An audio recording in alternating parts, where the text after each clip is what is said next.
Good morning, everyone, and thanks for coming out. For us East Coast folks, it's actually heading into noon, so this is we all should be pretty awake. This morning our panel is going to be on teaching conservatism in the 21st century, and I've been excited about this topic for months. I'm very eager to hear what the panelists have to say this morning. We have three extraordinary individuals with us. We have Dr. Jeff Nelson from the Intercollegiate Studies Institute, Mr. Skip Castrol from Liberty University, and Mr. Alan Estrin from the Dennis Prager Show and from Prager University. And so we'll hear more from them in a little bit. They will be discussing, in part, some of the difficulties that conservative students and faculty face in academia today, and we just heard a little story by Nick about that. One of our objectives, however, is to hopefully propose some alternative solutions, both to how we engage from within the university and how we reach students outside the university walls, which is a big part of, we do both of those at ISI. So each panelist will speak for roughly 10 minutes, and then at the close of all three, I'm going to ask them a few opening questions, and then we'll turn it over to you to ask any questions you have. So I encourage you to be writing them down now. You all have a pen and pad in front of you, so please start listing those right out. However, to open the panel, I want to give a little context. I'd like to suggest, first off, that the recent havoc that we see in universities, such as the story we heard this morning, it demonstrates that both students and faculty are becoming increasingly willing to suppress the beliefs of anyone they think makes students feel unsafe or uncomfortable. That's why we have these safe zones, so you can apparently not ever be uncomfortable or unsafe in the university space. As the American Council on Trustees and Alumni recently eloquently stated, too many colleges and universities have been willing to capitulate to strong-arm tactics that undermine the pursuit of truth, especially when it comes to the most difficult and controversial subjects of the day. When one looks at the landscape of higher education, it may be easy to be left somewhat remorseful. The liberal arts are being stripped away both from K through 12 and post-secondary institutions, and any dissenting voice, especially a conservative one, in many cases, and we've seen this firsthand, is met with extreme hostility and sometimes violence. This is one of the major reasons I came to ISI. We are taking active steps at training student leaders. We're cultivating campus societies. We're cultivating campus newspapers. We're bringing students out to regional and national events. And we are creating, and this will be discussed a little bit this morning, some innovative new online ways to reach students as well, kind of outside the university. Despite what may seem like a rather bleak picture of where higher education is right now, there are bastions of hope. And ISI, I believe, is one of the greatest of those, and that's why I'm here. With so many programs already and increasing the way we reach the students and grounding them, students from any discipline in Western tradition.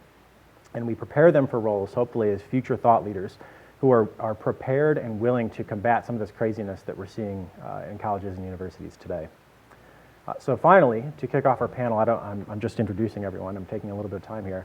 I'd like to show two brief videos. These kind of capture a rather unorthodox but extraordinarily powerful way that organizations and soon ISI will be reaching students and capturing their attention in ways that they would not otherwise be able to get this content in their normal classrooms. The first video is from a project at the Institute for Humane Studies, where Nick mentioned I worked before. And the second video will be a clip from Prager University's The Least Free Place in America course. Both of these have reached hundreds of thousands of people thirsty for this type of content, but literally unable to get it through traditional means. So with that, I'm going to turn it over to the videos, and I'll wrap up my comments in a minute. How far in debt is the U.S. government? Let's put the numbers in perspective. If we stacked up individual $100 bills, $100 million would look like this. If we added up the annual incomes of everyone in the top 1%, they would total about $2 trillion. That's 20,000 pallets of $100 million each. This is the total value of all assets the U.S. government currently owns, about $3 trillion. In 2015, the federal government collected $3.2 trillion in taxes and spent $3.8 trillion. The government had to borrow the difference, which brought its total debt at the end of 2015 to $19 trillion. For comparison, the annual output of the whole US economy is only $18 trillion. But there's more. In addition to its debt, the government owes what are called unfunded obligations. These are future Social Security and Medicare payments that the government has promised to retirees, but which it does not have the money to pay. The present value of unfunded obligations is about $70 trillion. That means that the total amount of money the US government either owes or has promised and cannot pay is almost $90 trillion. That figure is nearly 40% higher than it was just 5 years ago. And it's about $10 trillion more than the annual economic output of the entire planet. Click here to see Learn Liberty's original debt video from 5 years ago. For more videos from me and other professors talking about economics, subscribe to Learn Liberty. How important is free speech on a college campus? Here's what the Supreme Court said in 1957 in the landmark case Sweezy v. New Hampshire. Teachers and students must always remain free to inquire, otherwise our civilization will stagnate and die. Inspiring words, and true, which is why what's happening in American colleges and universities is so disturbing. A study conducted by the Association of American Colleges and Universities in 2010 revealed that only 30% of college seniors strongly agreed with the question, is it safe to hold unpopular positions on this campus? Worse, the study found that students' confidence that they can hold unpopular opinions declines from freshman to senior year.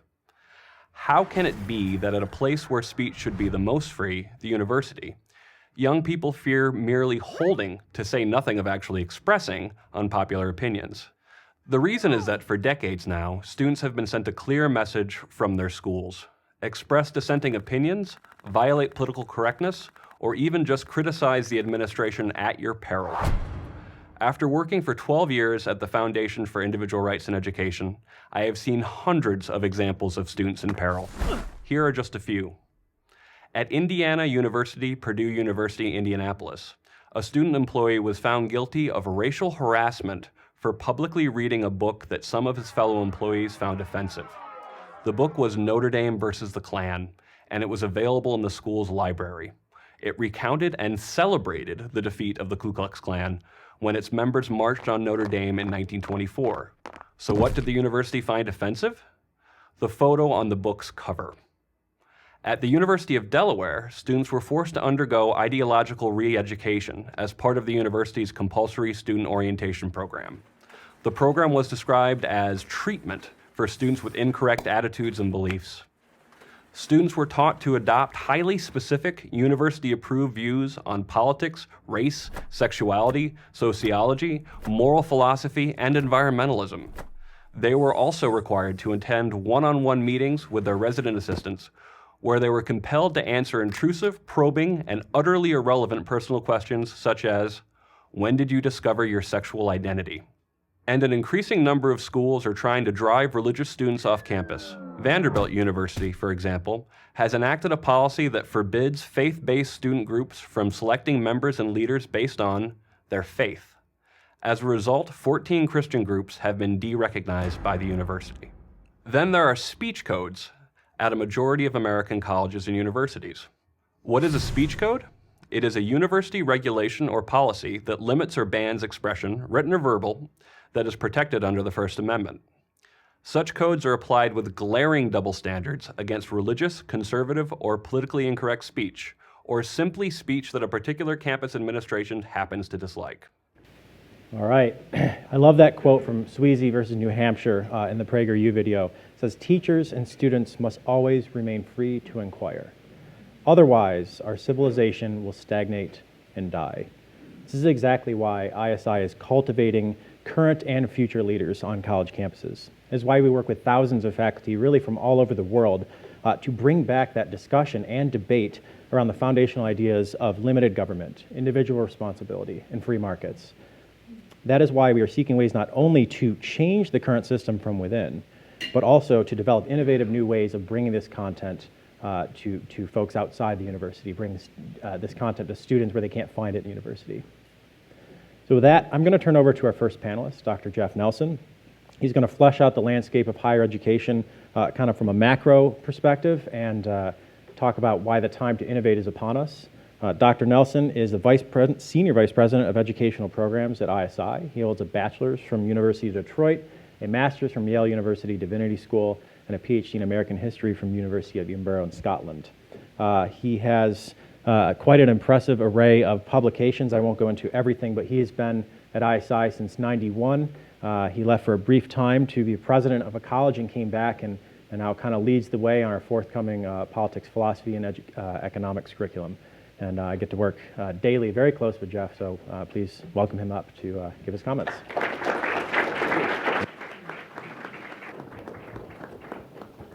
Thanks, Josh. Well, as Josh suggested, the challenges facing higher education are both of concern and opportunity for conservatives. Setting aside for a minute the politicization of the curriculum, which is a systemic condition, factors such as easy student loan money, leading to $1.2 trillion in student debt, advances in technology, declining graduation rates, and astonishing increases in costs and tuition are combining to hasten change and open up new entrepreneurial possibilities. The current regulatory system, which protects high-cost, regionally accredited, campus-based institutions from competition, shows signs of fraying, as regional accreditors and even the Department of Education are putting more pressure on college administrators to find ways to remedy this situation. The desperation many feel today in the face of these factors is captured in the following incident. Did you hear about the banker who was arrested for embezzling $100,000 to pay for his daughter's college education? As the police officer, who also had a daughter in college, was leading him away in handcuffs, he said to the banker, "I have just one question for you. Where were you going to get the rest of the money?" From the earliest years of our movement, conservatives have sounded the alarm about the degradation of higher education and written some of the most devastating indictments of it from virtually every angle. When the patron of our gathering, William F. Buckley Jr., wrote God and Man at Yale and helped to found ISI in the early 1950s, he recognized that in higher education, collectivism was winning the battle against individualism. In the ensuing 50 years, conservatives steadily created what some called a shadow university. In these shadow or para-university organizations, conservative ideas were mostly sidelined outside the main playing fields of colleges and universities, even as they were having growing influence in the public sphere. There are signs that suggest change is on the way, and the conservatives might be in a position to begin reversing some of these losses. One sign that conservatism is beginning to extend out from the para-university institutions onto the campuses themselves is the growth of privately funded academic centers that preserve and promote knowledge and perspectives which otherwise are in danger of altogether disappearing from the academy. The James Madison program at Princeton is credited with launching this movement to retake ground within the university itself when it opened doors in 2000. 8 years later, in 2008, there were 37 such centers. In the intervening years, from 2008 until 2016, that number has now grown to more than 150 academic centers, studying and promoting Western civilization, its key ideals and institutions. ISI has played a role in financially supporting a number of these academic beachheads, and today supports and coordinates academic program at many of them. Last year, ISI worked with some of these groups and affiliated faculty to test a pilot project at about a half a dozen schools aimed at supporting professors in the development of freshman-level courses on liberty. We offered course development grants of up to $5,000 to professors to develop syllabi for courses on religious liberty, economic liberty, and political liberty. In addition to creating some amazing course content, one thing we learned was just how much goodwill and support a small financial outlay purchased for our faculty and their students. Departments are cash-starved, and as long as these academic offerings are rigorous and non-ideological, many administrators and faculty embrace them, and they embrace the added resources they bring. These departments often also lack the bandwidth to create and teach essential classes on their own. That is where ISI can come in and support needed change with high-quality content and its own network of accomplished faculty. To that end, ISI will launch this fall a major new project, its Intercollegiate Philosophy, Politics, and Economics program. The centerpiece of the Intercollegiate Philosophy, Politics, and Economics, or IPPE program, is a new curriculum that ISI will use in its educational programs, as well as make available for certification to a wider audience. We are in the midst of a credentials craze, according to the Chronicle of Higher Education. More than ever, colleges are recognizing independent certification programs. At the moment, they tend toward vocational skills, technology and coding, and business and finance. However, evidence suggests there is growing demand for high-quality humanities certification programs that can impart a valuable body of knowledge in counting, mounting civic ignorance, negative learning, and deteriorating critical skills. Across the board, the popularity of short-term certification programs is on the rise. The new IPPE program is an interdisciplinary, cost-effective, and flexible approach for students to receive a broad liberal arts education that prepares them to become leaders. We believe IPPE certification can become a valuable credential and assist students in securing career positions in which they can make a difference. Our big vision is that ISI's PPE certification will become for the humanities what the Chartered Financial Analyst, or CFA credential, is for investment professionals. As the Brookings Institution noted earlier this year, many employers are concerned about grade inflation, often saying that college degrees are no longer reliable assurances of knowledge or competence. The IPPE program is designed to assuage these concerns by testing and certifying students' mastery of important core ideas. The concept is inspired by Oxford University's successful PPE program created in 1920, which has produced scores of world leaders and other influential alumni, including David Cameron, George Will, and Rupert Murdoch, to name just a very few. In the United States, the last 2 decades, universities have seen the creation of PPE programs at nearly 50 universities and colleges. For some of them, PPE is a standalone major. For others, PPE is a certificate or minor that remains interdisciplinary. One reason PPE is important is because economic and political theory and their philosophical foundations have become increasingly interdisciplinary at the same time that classroom pedagogy has become more stovepiped. But a liberal education must connect the policy questions and ethical problems of the day with the legacy of arguments and intellectual development that transcend narrow disciplinary stovepipes. The world is disinclined to recognize the artificial boundaries of academic disciplines. PPE programs cross the local institutional boundaries that separate departments and the intellectual fences that prevent useful discussions and the cross-fertilization of ideas. The PPE model has proved to be a leadership development program. It is also effective in teaching students the dimensions of freedom, because educating for liberty is an interdisciplinary pursuit by definition. PPE for many colleges has the potential to retake the intellectual high ground and restore the classical canon to the undergraduate curriculum. The centerpiece of the IPPE program will be 6 courses that will be taught by prominent professors and policy experts through a combination of online courses and traditional ISI on-campus conferences. The subject areas are philosophy in the good life, philosophy in the utopian temptation, the roots of American constitutionalism and its critics, how markets work, and economics in the pursuit of happiness. We have received enthusiastic feedback on these courses from more than 150 experienced educators. One comment I received was especially on point. Our young people are tired of having their time wasted on whatever flavor of indignation studies happens to have caught the fancy of the professoriate this year. Students yearn for readings of substance and questions of enduring importance. That is exactly what ISI has always aimed to deliver.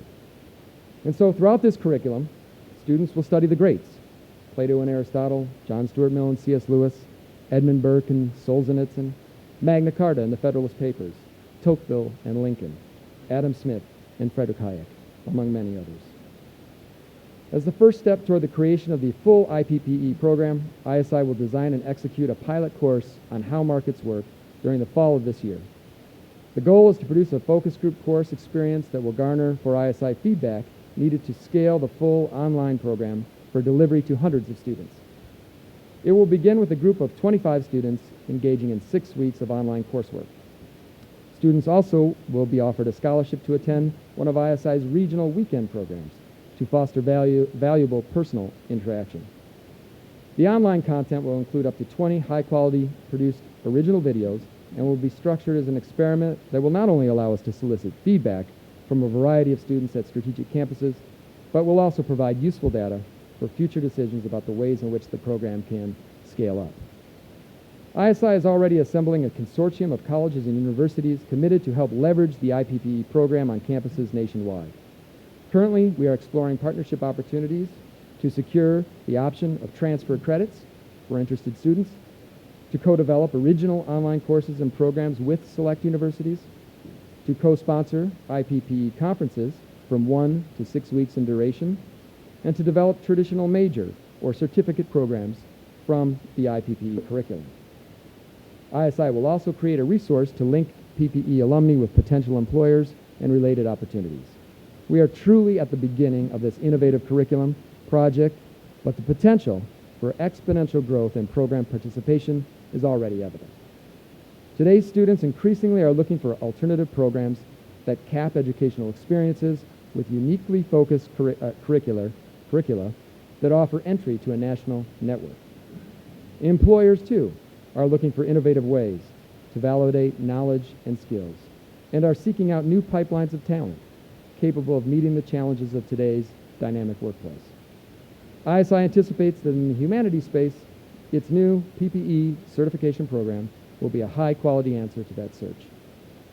The time appears to be right. Whereas the Chronicle of Higher Education recently editorialized, colleges need to realize they are no longer the only gatekeepers of higher education. And while the founder of the MOOC aggregator, Class Central, recently predicted that moving forward, credentials are what will be more sustainable. That's what the big providers feel. A lot of new courses that are coming up are part of a credential. They are not just random courses. They are part of something bigger. Thank you.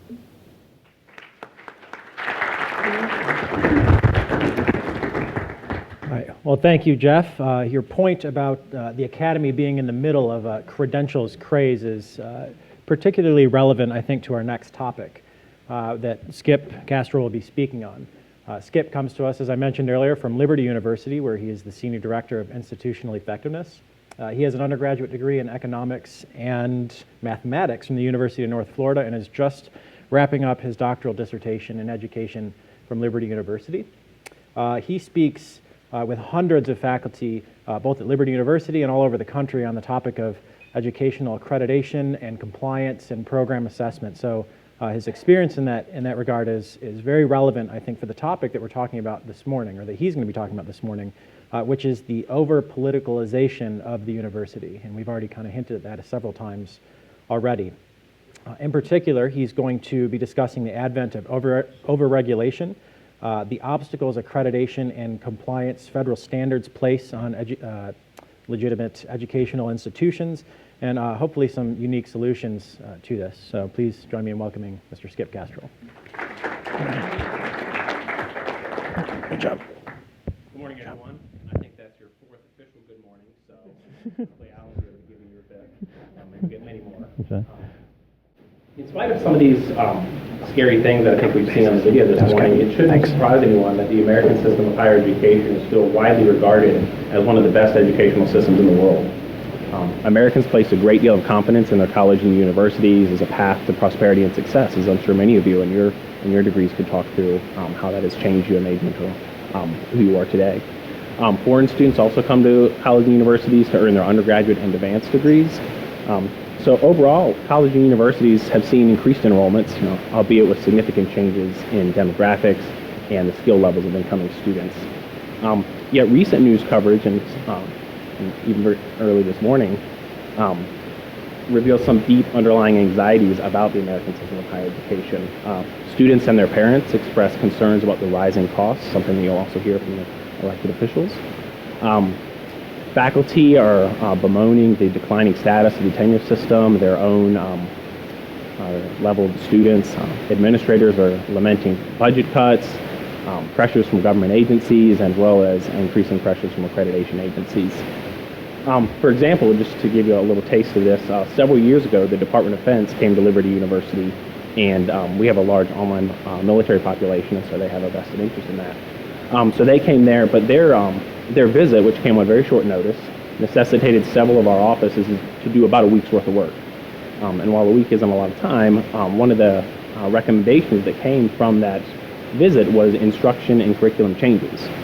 Now, the Department of Defense does a lot of great work, and I'm extremely thankful for what they do, but having external, non-governmental, non-educational government agencies dictating what's taught at a private university is a very slippery slope. And underlying many of these concerns is what higher education actually produces. There's a growing assessment movement that requires colleges and universities to require that students are held to specific academic standards and to document that as well. And while these anxieties seem to have little involvement in overall enrollment rates, there appears to be clear recognition, as Jeff mentioned, that change is on the horizon. And I think it could be argued that this current regulatory system that does protect these high-cost regionally accredited institutions is one of those major changes. For example, a few years ago, the idea of competency-based education was becoming a little bit more mainstream. For those of you that aren't aware, competency-based education is an educational program where students are demonstrating the skills that they've learned, and that's how their progress is tracked through their educational programs, as opposed to the traditional credit hour and course time in the class. So you may know about the College for America at the Southern New Hampshire University. It has an educational program that is competency-based. It started in 2012, and in April of 2013, it received approval from the Department of Education for federal funding for the students in that program. That was a pretty big deal because it was the first program to receive that type of approval for students to receive the federal funding in that program. I mentioned this not as a pitch for the school, but to say that in December of 2013, almost a year after they received Department of Education approval, one of the accrediting agencies published a 9-page document detailing how other institutions might potentially adopt this. It was complete with definitions, characteristics, agency obligations, institutional obligations, and about 8 more pages of other things to read. It's extremely riveting paperwork. I point this out. I think there's 2 points to note about this. One is the timeline. The time it took the accrediting agency to react to this innovation that started in 2012 left a lot of institutions questioning whether this rather exciting opportunity was even viable or possible, or if they walked down this road, would they then be tripped later on and said, no, you can't do it. So a long time just to figure out if they could or couldn't do it. Secondly, while this 9-page policy document isn't near the length of some other disturbingly long federal reports, it does still seem to overcomplicate the ability for an institution to be innovative. And it's very likely that the overregulation of the university is done with the best of intentions, but it seems very clear at this point that the policy-making process cannot keep up with the necessary innovation that's taking place within the whole of post-secondary education in this country. All of this is happening when you've got an increasing online growth of students. Even between this fall of 13 and fall of 2014, there was a 4% increase in online students. 1 in every 4 students is taking at least one online course across the nation. There's also a continued national attention on college completion, and I'm sure we've all heard. But despite this growth and this national attention, you can look and see that the retention rates of students at colleges and universities is decreasing. So colleges are having an increasingly more difficult time keeping students there. And that leaves many folks, many of us, justifiably asking why. Are students expecting something at a college or university that they're not getting? And from my vantage point, I could say the answer is yes. They're not receiving what we would like to see as a broad liberal arts education that gives them a framework for seriously encountering some of these ideas that we've talked about and Jeff has mentioned in the IPPE program. The market's also almost begging for students like this. One example, one of many, is Slack Technologies CEO Stuart Butterfield, whose estimated stake in his company is upwards of $300 million. He proudly holds an undergraduate degree from Canada's Victoria University in philosophy and a master's degree from Cambridge in philosophy and the history of science. He's gone on to state that studying philosophy taught him two things. One, how to write clearly, and two, how to follow an argument all the way to the end, which for those of you that run meetings know that that's quite the invaluable skill to have. And there's a host of other stories like this. Some of these technological programs that have people that are running it that have these non-technological degrees. And so if you're excited, you can go read many of the articles that are out about those. You can also look at the job offerings of some of these same companies. If you look at the sales, the marketing, the support representatives, some of the brand ambassadors, those type of job opportunities far exceed the engineers and the technical side of things. This reminds me of the automobile industry of the 1920s that helped create jobs for people to help fit cars into daily life. You know, your sales, your marketers, your driving instructors, your road crews, and many more. And something similar can be seen today. MIT professors Eric Benjofson and Andrew McAfee argue something similar in a recent book, The Second Machine Age, where they say that today's technological wave will inspire a new style of work in which the technical skills are done for routine tasks, and that leaves people to do what people do best, and that's to generate creative ideas in a data-rich world. Now, to be sure, the financial payoff in an engineering or technical degree still remains strong. They earn, on average, more in their late 30s than others in a liberal arts education do. However, Catherine Weinberg, an economist at UC Santa Barbara, has been analyzing government data from high school students and where they are now, and among her findings are that people with balanced strengths in social and math skills earn on average 10% more than their counterparts. And she's found that socially inept math-whizzes fare no better than go-getters who don't really have many math skills, to name just one example. One recent ISI student from Harvard stated that ISI gave me an education that even Harvard couldn't. And I think this rings true for two very good reasons. First, as Jeff discussed, and as I'm looking forward to hear Alan talk here in a little bit, engaging students in conservative ideas is a battleground. I may not see that as much at Liberty, and I'm thankful for the opportunity I had to work there and talk with some really exciting folks. But in general, conservative is an ultra-minority position in academia, and some reports suggest that upwards of 90% of faculty identify as left or as extreme left. And ISI is well positioned, as Josh mentioned, to continue their decades-long mission of doing what they do. And secondly, as Josh mentioned in the beginning, ISI has a unique position in the higher education marketplace to innovate without much constraint. And so that's exciting. So the possibilities for the organization and the program, as Jeff mentioned, are almost endless. The first step is to engage and develop students in the online space. That's where they live. But at the rate of innovation in the academic space and the rigor at which ISI does things, you can only expect really exciting things to come after that. Thank you.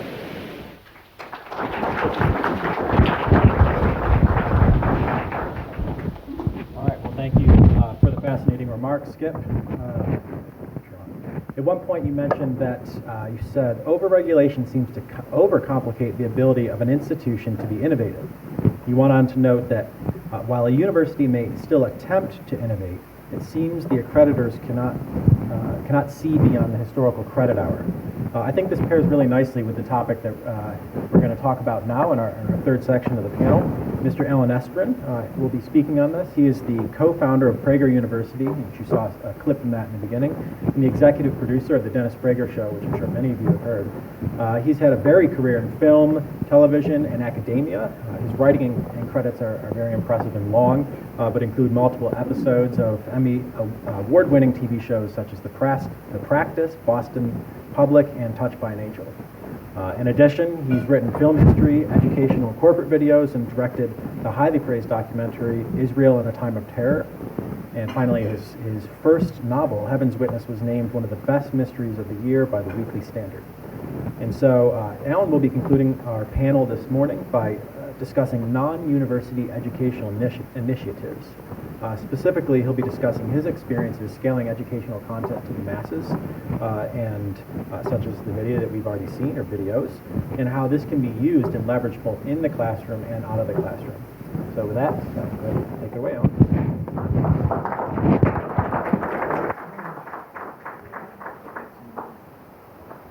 So let me just tell you briefly about Prager University and what it is. Prager University is a university on the internet with one very unique feature. All our courses are 5 minutes long. They're all about 5 minutes. And the way it came about, there were a number of ways, but one of the big ways it came about was that people would always complain to me and to Dennis and to people we know that they just don't have time. They're busy. We're all busy. I want to learn about these things, but I don't have time to do it. So what we decided to do with Prager University was to leverage that complaint into something very powerful. It's not often in life when a project exceeds your expectations, but that's what's happening with Prager University. And as I said, we're all about 5 minutes, so we made a 5-minute video for you to explain what this project is all about and how it works. So I'm going to turn it over now to somebody you're going to see tonight, Dennis Prager.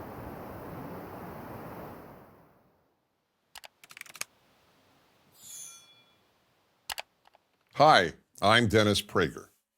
Prager University presents the most important ideas in free 5-minute videos on the internet.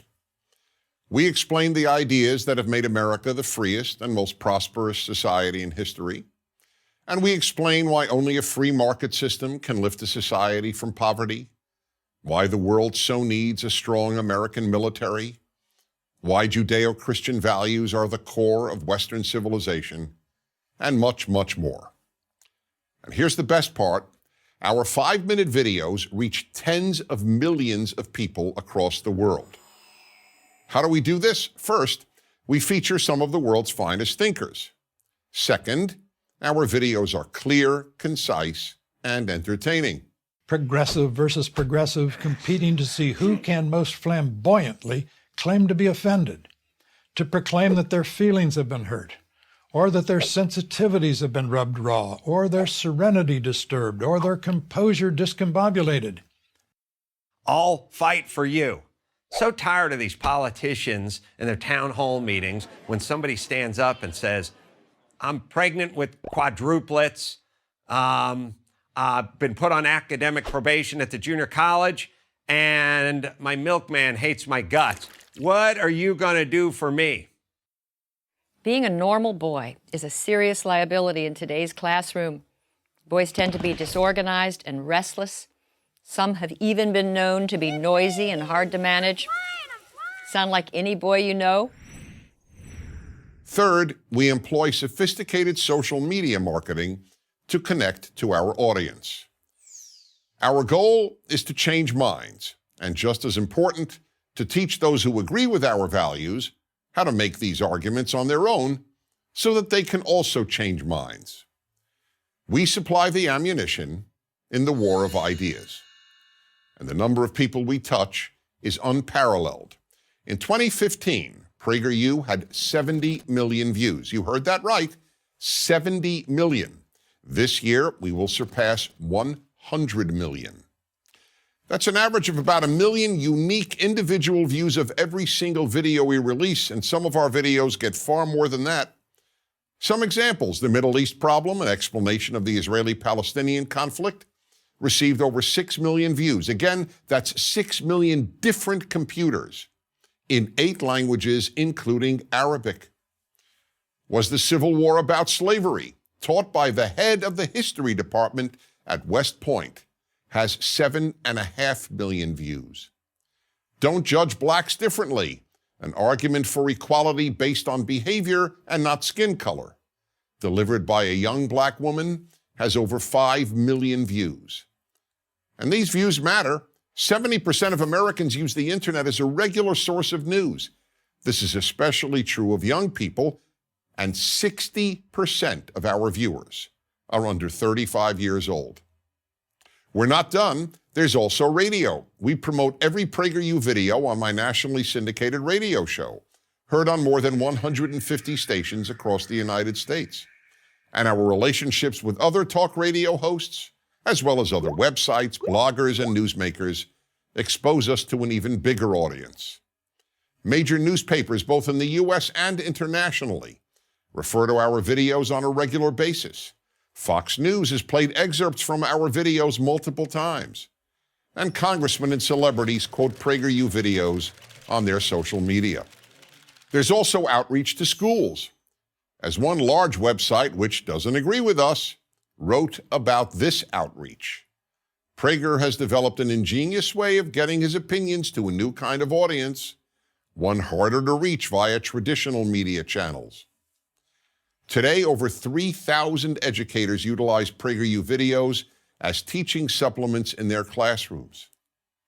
We're also spreading the word about PragerU through our College Student Ambassadors program known as Prager Force. These are carefully screened students in schools throughout America who introduce PragerU to their peers and professors. And finally, we are developing a mobile app to instantly arm people who share our values with the data they need to make persuasive arguments. With this app, our students will be one smartphone click away from stats and analyses on dozens of key issues. With our vast reach, savvy marketing, and compelling arguments, PragerU is equipping Americans, especially young ones, with the intellectual firepower they need to defend Western civilization 5 minutes at a time. And if you aren't sure if 5 minutes is enough to influence a mind, just think of how much you've learned during this video. I'm Dennis Prager. So there's so much that can be done with these 5-minute videos. The potential is so great. And I'm actually happy that I went third because so much important stuff was mentioned by my fellow panelists. As Kit mentioned, first of all, I have to say the fact that Liberty University has an Office of Institutional Effectiveness, that alone says so much for Liberty. But he made a point about online spaces where students live. This is their world. And I think it's so impressive that ISI is now recognizing that that's where the world is, and we at Prager University feel that what ISI is doing in combination with what Prager University is doing is coincidentally, and maybe it won't be coincidentally in the future, but coincidentally now is such an effective tool, because what Prager University does is expose students to ideas, and what ISI wants to do, and what other institutions are doing, but ISI probably doing it better than anybody else, is providing that kind of deep dive that once you're interested, once you're intrigued by a particular subject, and you say, well, I want to know more about the free market, I want to know more about capitalism, ISI is making that now available, even to the point where you can be credentialed based on an online education. Jeff mentioned, had made a very important comment also to this point, which is that students want to learn. This is a source of real optimism. This is what we have found in our research at Prager University. We're all very worried about education. But what we found is that the sort of the political indoctrination of students is this deep. It's not like we make the mistake of thinking that there's some sort of debate that has gone on between liberals and conservatives, and people have said, I'm considering this argument, I'm considering that argument, and I come down on the liberal side. There is no debate. Our ideas are not known. So when Walter Williams, for instance, the great professor of economics at George Mason teaches a 5-minute course on why capitalism is moral, we think that's an obvious point. It's not obvious. They've never heard it. It's a revelation. So they take that revelation now, and if there are opportunities such as ISI will present, so that now what is capitalism?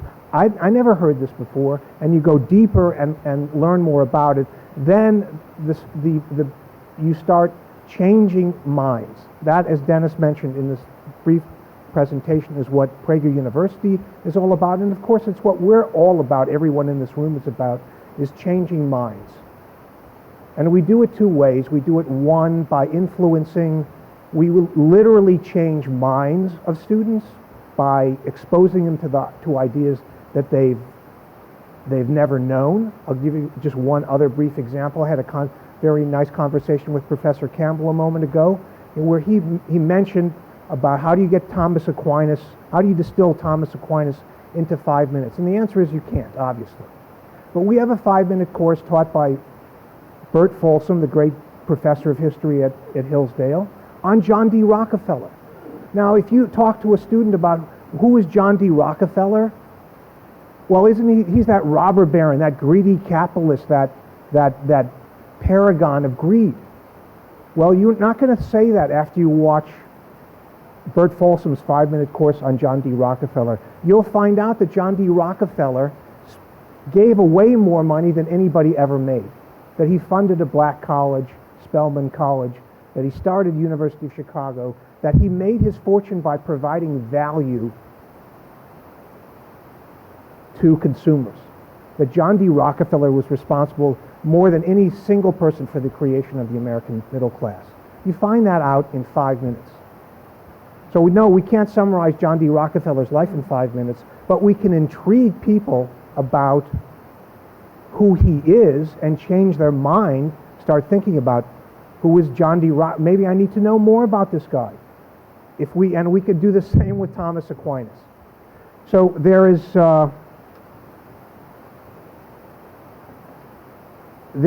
real there's a real cause for optimism. One of the things we've done at Prager University, my background is in Hollywood, and we made a research. Early on, I thought, well, we just make these great little courses, and then people will flock to them. Well, we had a lot of people did, but we didn't get the big numbers that we wanted. And then I realized that I was making a mistake that I shouldn't have made, because my background is in Hollywood. And most of you may or may not know that the average Hollywood movie costs $100 million.